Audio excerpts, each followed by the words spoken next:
सकाळी तर अशा बातम्या चालल्या होत्या की बोला आमचा काय कार्यक्रम होतो का काय, आमचा करेक्ट कार्यक्रम. तर याच्यामध्ये खूप आपला ऐतिहासिक विजय झालेला आहे आणि त्यामुळे खऱ्या अर्थाने आमची जबाबदारी वाढलेली आहे. आता या सगळ्या ज्या काही जे घेतलेले आम्ही निर्णय आहेत की आमचा एकही निर्णय कागदावर राहिलेला नाही. मी त्या सगळ्या निर्णयात जाऊ इच्छित नाही, पण एकही निर्णय आम्ही कागदावर ठेवला नाही. कुठली योजना आहे ती कार्यान्वित केली आम्ही आणि त्यामुळे जो लोकांचा विश्वास शेवटी या विकत घेताय का, काही लाच देताय का, या सगळ्या गोष्टीला आम्ही सामोरे गेलो. कोर्टामध्ये काही लोक गेले ही योजना बंद करण्यासाठी आणि म्हणून लाडकी बहीण योजना जी आहे त्या केल्या आम्ही फक्त बोललो नाही तर 5 इन्स्टॉलमेंट लाडक्या बहिणींच्या खात्यात टाकले सुद्धा. आणि आम्ही तर आम्हाला माहित होतं हे विरोधक सावत्र भाऊ आमच्या या नोव्हेंबरच्या पैशामध्ये अडकाटी आणतील, म्हणून आम्ही ऑक्टोबरमध्येच आचारसंहिता लागायच्या अगोदर नोव्हेंबरचे पण पैसे दिले. कारण शेवटी आम्ही देण्याची नियत आमची आहे, नियत साफ आहे. कारण आम्ही फक्त कागदावर योजना ठेवायच्यासाठी केलं नाही. कल्याणकारी योजना आम्ही केल्या. कल्याणकारी योजनेमध्ये लाडकी बहीण, मुख्यमंत्री लाडकी बहीण योजना, त्यानंतर मग लाडका भाऊ केला आम्ही, युवा प्रशिक्षण योजना केली, 3 गॅस सिलेंडर दिले, त्यानंतर युवा वयोश्री योजना केली, शेतकऱ्यांची आम्ही योजना केली, शेतकऱ्यांना वीज बिल माफ केलं. ह्या निवडणुकीत देखील कोण कुठल्या पक्षाचा, आता तुमचा कुठला पक्ष आहे तुमचा, राष्ट्रवादीकडे आता तो कोणाचा आहे ते लोकांनी ठरवलं आणि शिवसेना कुणाची तेही ठरवलं आणि लोकांनी ठरवलं. त्यामुळे आता बऱ्याचशा गोष्टी त्या स्पष्ट झालेल्या आहेत. त्याचबरोबर शासन आपल्या दारी, आम्ही याच्यापूर्वी शासन आपल्या दारी आम्ही केलं. डायरेक्ट तेव्हाही योजना होत्या, पूर्वी लाभही होते, सगळं होतं, परंतु लोक कंटाळून त्या योजनांचा लाभ घेण्यापासून वंचित राहत होते. आम्ही 5 कोटी लोकांना त्याचा लाभ दिला, शासन आपल्या दारी. आणि आपल्या लाडकी बहीण योजना, यामुळे एकंदरीत लोकांनी विश्वास ठेवला की हे देणारं सरकार आहे, हे फक्त बोलणारं सरकार नाही आहे. आणि म्हणून देणारं सरकार आहे याच्यावर विश्वास ठेवला आणि कल्याणकारी योजना. ईवीएम का देखो, अभी झारखंड में ईवीएम अच्छा है क्या? झारखंड में, कर्नाटक में ईवीएम अच्छा था. जब अभी वो लोग पहले जब जीतने के बाद बोलते ईवीएम अच्छा है, इलेक्शन कमिश्नर अच्छा है, वो लोग तो सुप्रीम कोर्ट तक तो उनको सलाह मशवरा देते हैं उनको. वो जो यंत्रणा उनके बाजू से, मतलब उनके फेवर में रिजल्ट आते अच्छी है. अभी तो वोटर लिस्ट पे भी उन्होंने ऑब्जेक्शन लिया था. तो जब हार जाते हैं तो बोलते हैं यंत्रणा खराब है, जीतते हैं तो बोलते हैं अच्छा है. ऐसा कैसा है? आणि त्यामुळे एकंदरीत या राज्यामध्ये सर्वसामान्यांचं सरकार सर्वसामान्यांसाठी काहीतरी करतंय ही भावना प्रत्येकाच्या मनामध्ये निर्माण झाली. आणि आम्ही म्हणालो कॉमन मॅन. आता कॉमन मॅनने आम्ही ठरवलंय की त्यांच्या जीवनामध्ये काही बदल घडवून चांगले दिवस आणून त्याला सुपरमॅन करायचं.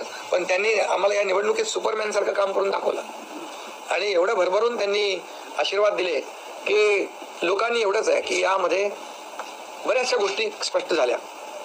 लोकांनी कल्याणाचं आणि विकासाचं राजकारण स्वीकारलं. लोकांनी सुडाचं, आरोपाचं, द्वेषाचं राजकारण झिडकारलं. आणि म्हणून 2 निवडणुका, ज्या लोकसभेमध्ये पण आणि लोकसभेत फेक नरेटिव्ह वगैरे सगळं केलं, काय केलं, संविधान बदलणार वगैरे, सगळ्या जातीमध्ये भीती निर्माण केली, प्रत्येकाला घाबरवलं, तरी सुद्धा एवढं होऊन पण प्रधानमंत्रीपदी मोदी साहेबच बसले.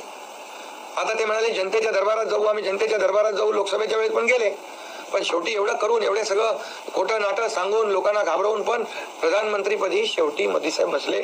आणि आताही म्हणाले आम्ही जनतेच्या दरबारात जाऊ. आता जनतेने त्यांना जो काही मॅन्डेट द्यायचा तो दिलेला आहे आणि त्यामुळे जनतेने पूर्णपणे विकासाला आणि कल्याणकारी योजनांना स्वीकारलेला आहे. यामध्ये लोक रोज, आमचं सरकार स्थापन झाल्यापासून रोज सरकार पडणार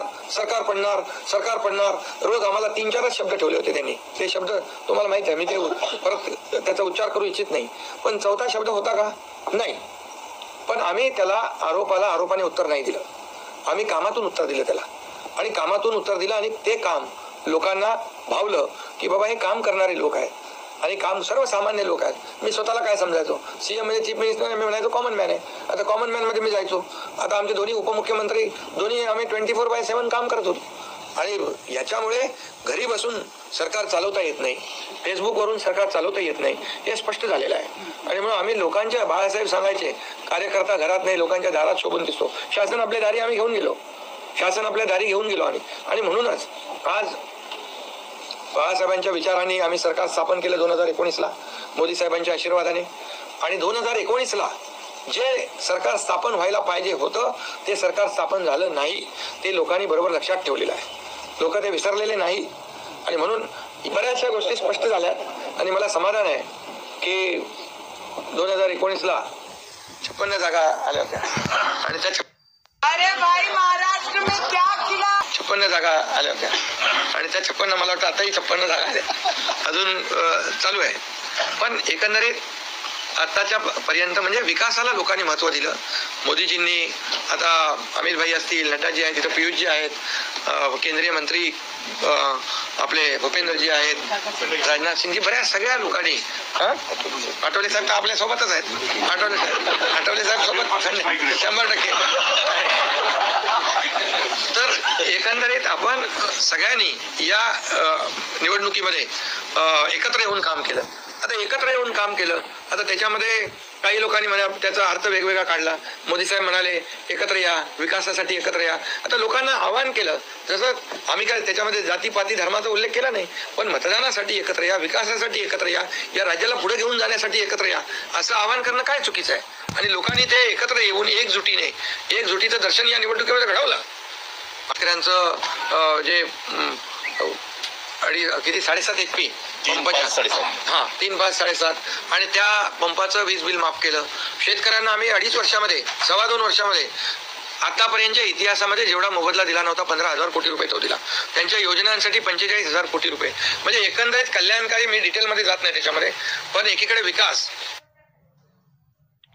आपल्या सगळ्यांनाच वाटतं ना